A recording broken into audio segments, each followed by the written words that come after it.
Kisah pemuda kaya yang menikahi gadis desa. Episode 107-108. Setelah itu mereka pergi meninggalkan Sasa dan neneknya. Sedang semua tamu juga ikut bubar. Sesaat kemudian Ibu Aida sampai di rumah sakit umum. Dan langsung dibawa ke UGD. Alvin dan keluarganya serta Tuan Hadi menunggu di depan pintu bangsal. Alvin, ayah akan bawa ibumu pulang dulu soalnya ibumu tampak lelah. Nanti kalau ada apa-apa kamu langsung hubungi kami, kata Tuan Zapran sambil memapah istrinya. Ibu Aira berkata dengan lemah, sambil melirik Ana yang tampak cemas. Sayang, kamu yang sabar ya. Kalau ada apa-apa tolong segera hubungi ibu. Ana melirik mertuanya dengan tatapan berkaca-kaca. Ibu jangan banyak pikiran. Kami akan baik-baik saja di sini.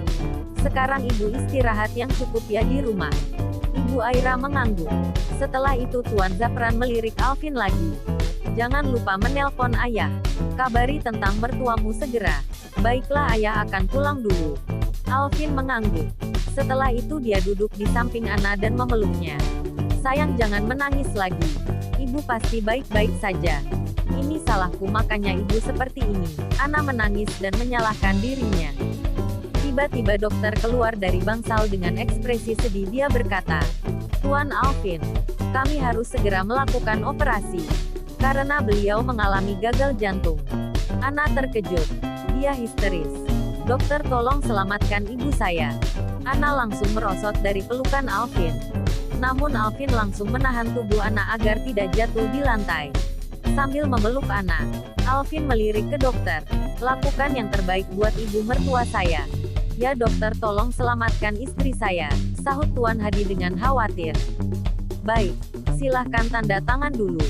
Dan 30 menit lagi kami akan melakukan operasi, kata dokter itu. Tunggu, kata Alvin. Dokter itu melirik ke arah Alvin dengan heran. Siapa yang akan melakukan operasi? Dan apakah dia dokter bedah sekaligus spesialis jantung yang profesional? Tanya Alvin. Meskipun ini bukan rumah sakit elit yang terkenal dengan kehebatan semua dokternya. Tapi saya bisa menjamin kalau dokter kami semuanya sudah berpengalaman. Jelas dokter itu. Berpengalaman saja tidak cukup. Saya akan memanggil dokter yang saya percaya untuk melakukan operasi ini. Karena saya tidak ingin mempertaruhkan keselamatan mertua saya di tangan sembarang dokter, ucap Alvin. Alvin benar-benar tidak punya pilihan. Karena dia tidak mungkin memindahkan ibu mertuanya ke rumah sakit elit sebab itu lumayan jauh dan dia sedang diburu waktu. Tapi Tuan, operasi ini lumayan sulit. Kita tidak hanya membutuhkan spesialis jantung saja tapi ahli bedah yang mahir. Apakah dokter Tuan benar-benar profesional? Dokter itu tampak ragu. Lebih baik Anda persiapkan operasinya sekarang. Karena dokter saya akan tiba dalam 10 menit lagi, kata Alvin.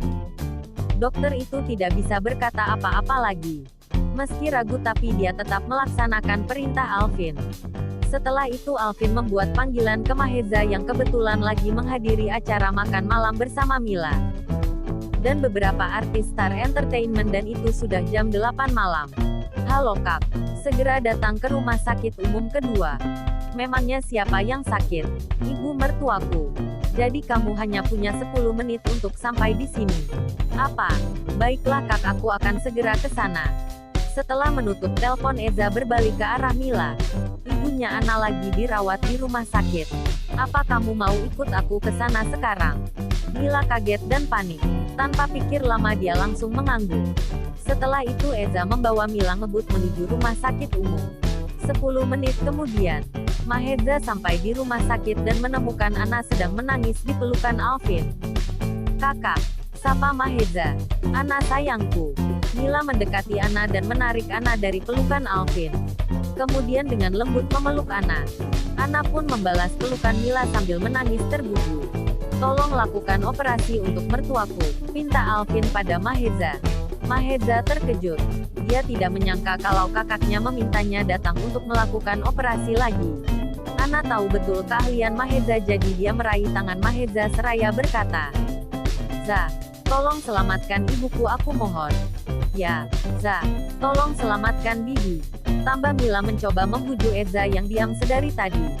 Maheza benar-benar kehilangan kata-kata karena ini nyawa ibu kakak iparnya yang sangat dia sukai. Lebih dari itu dia tidak mungkin mengecewakan Alvin. Baiklah, ucap Maheza. Tunggu. Tuan Hadi mencoba menghentikan Maheza. Apakah dia benar-benar dokter? Lanjut Tuan Hadi sambil menunjuk ke arah Maheza. Tanpa menjawab, Maheza mengeluarkan sebuah kartu tanda pengenal dari dompetnya yang sudah lama dia simpan. Setelah itu dia menjulurkan kartu itu ke Tuan Hadi. Tuan Hadi mengambil kartu itu sambil menatap Maheza dengan ekspresi rumit. Setelah kartu di tangan, Tuan Hadi langsung membacanya. Nama, Dr. Maheza Chaitan SPJP Spesialis. Ahli bedah jantung RS. NHS Tayside Hospital London. Setelah membacanya, Tuan Hadi cukup yakin sama Maheza karena dia cukup tahu tentang rumah sakit tempat Maheza dulu bekerja. NHS Tayside Hospital adalah salah satu rumah sakit terkemuka dan terbaik di UK. Dengan divisi tersebar di hampir seluruh kota besar Inggris. Ini bermarkas di London dan memiliki sekitar 500 kamar, gawat darurat, laboratorium medis dan ICU untuk memberikan pasien kesempatan tepat waktu pengobatan. Mila juga melihat dan membaca kartu Maheza.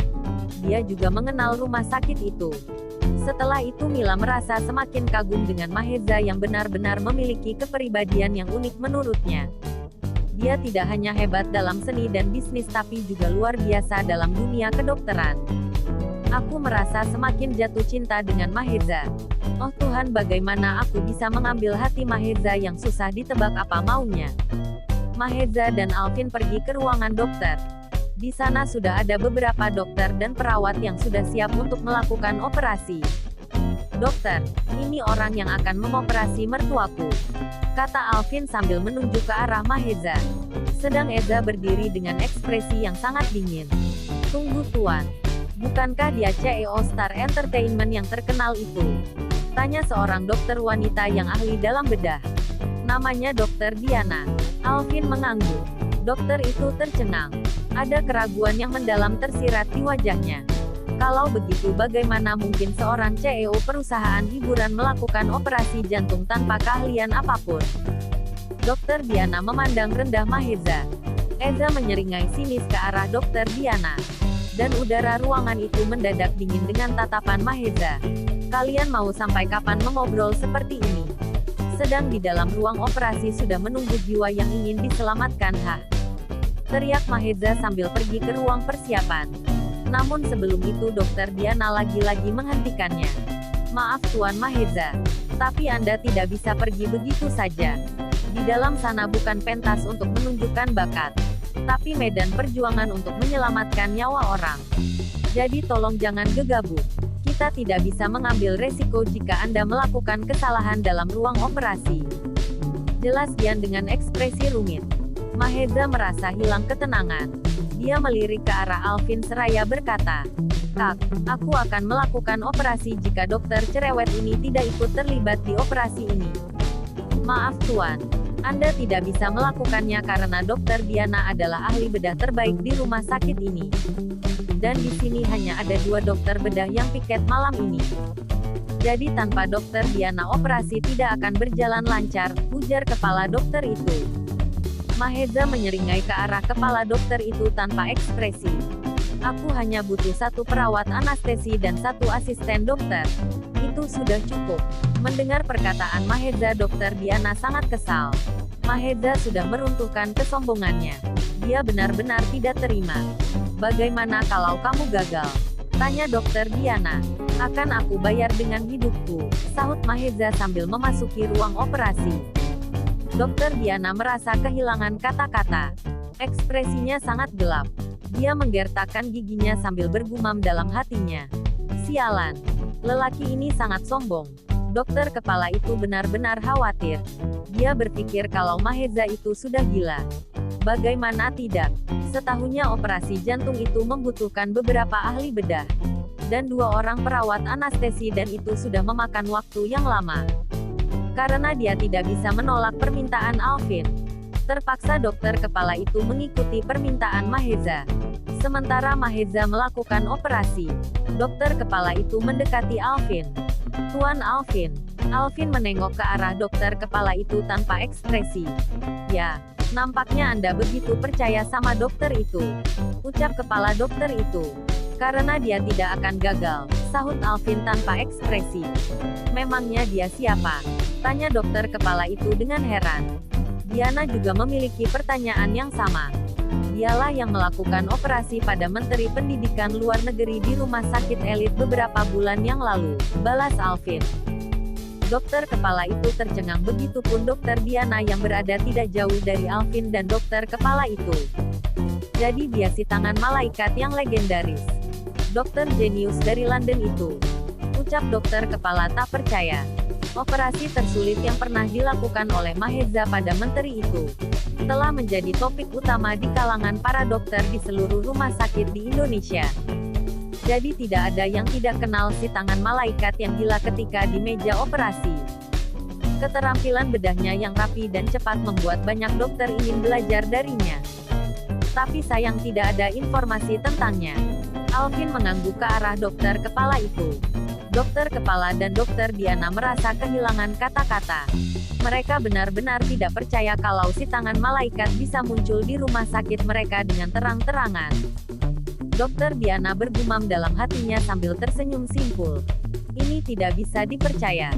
Orang yang berusaha aku cari beberapa bulan belakangan ini ternyata ada di depanku. Dan sumpah demi apapun dia sangat tampan dan berkarismatik.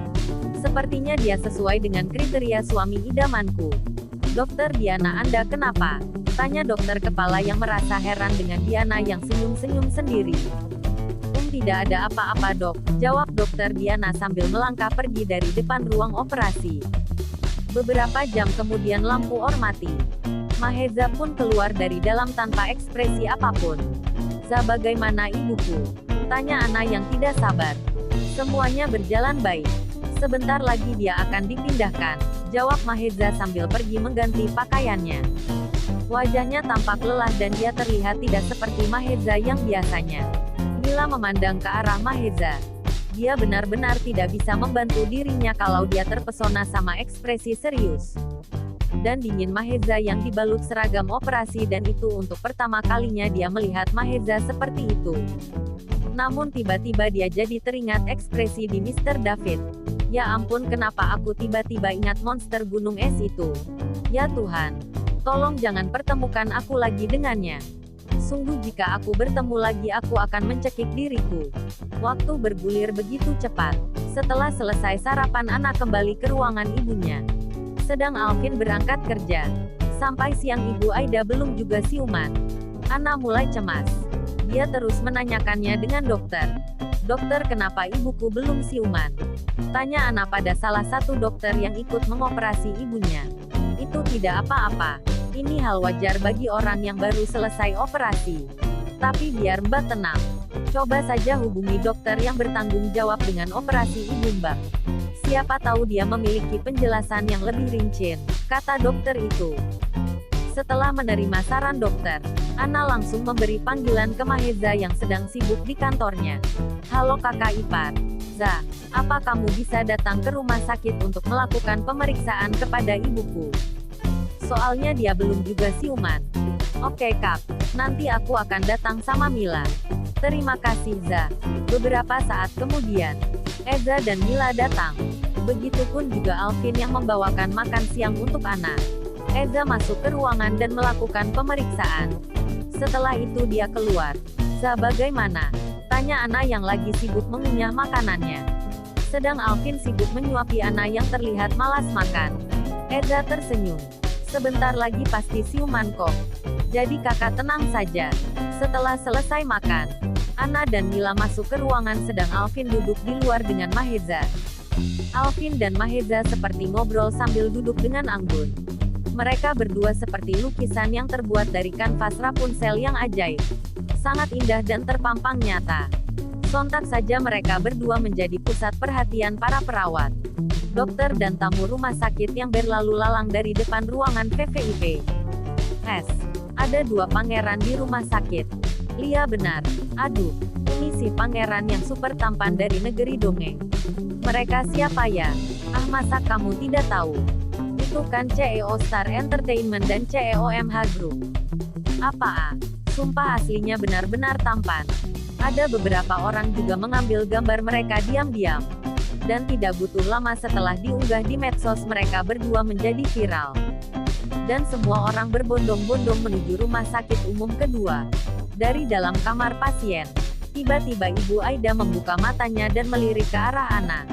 Menyadari ibunya sudah siuman, Ana langsung meraih tangannya dan menatap ibunya dengan penuh kasih. Alhamdulillah ibu sudah sadar. Ana meneteskan air mata. Bibi syukurlah kau sudah sadar, kata Mila. Ana, panggil Ibu Aida dengan suara lemah. Bu maafkan Ana. Ini semua salah Ana. Seandainya Ana tidak melakukannya pasti ibu tidak akan seperti ini. Kata Ana sambil mencium punggung tangan ibunya dengan menangis. Ibu Aida mengusap kepala Ana. Ada senyum di bibirnya. Apa kamu bahagia bersama Alvin? Ana menatap ke arah ibunya. Maaf Bu jika Ana merasa bahagia di atas sakit hati ibu. Berhentilah minta maaf.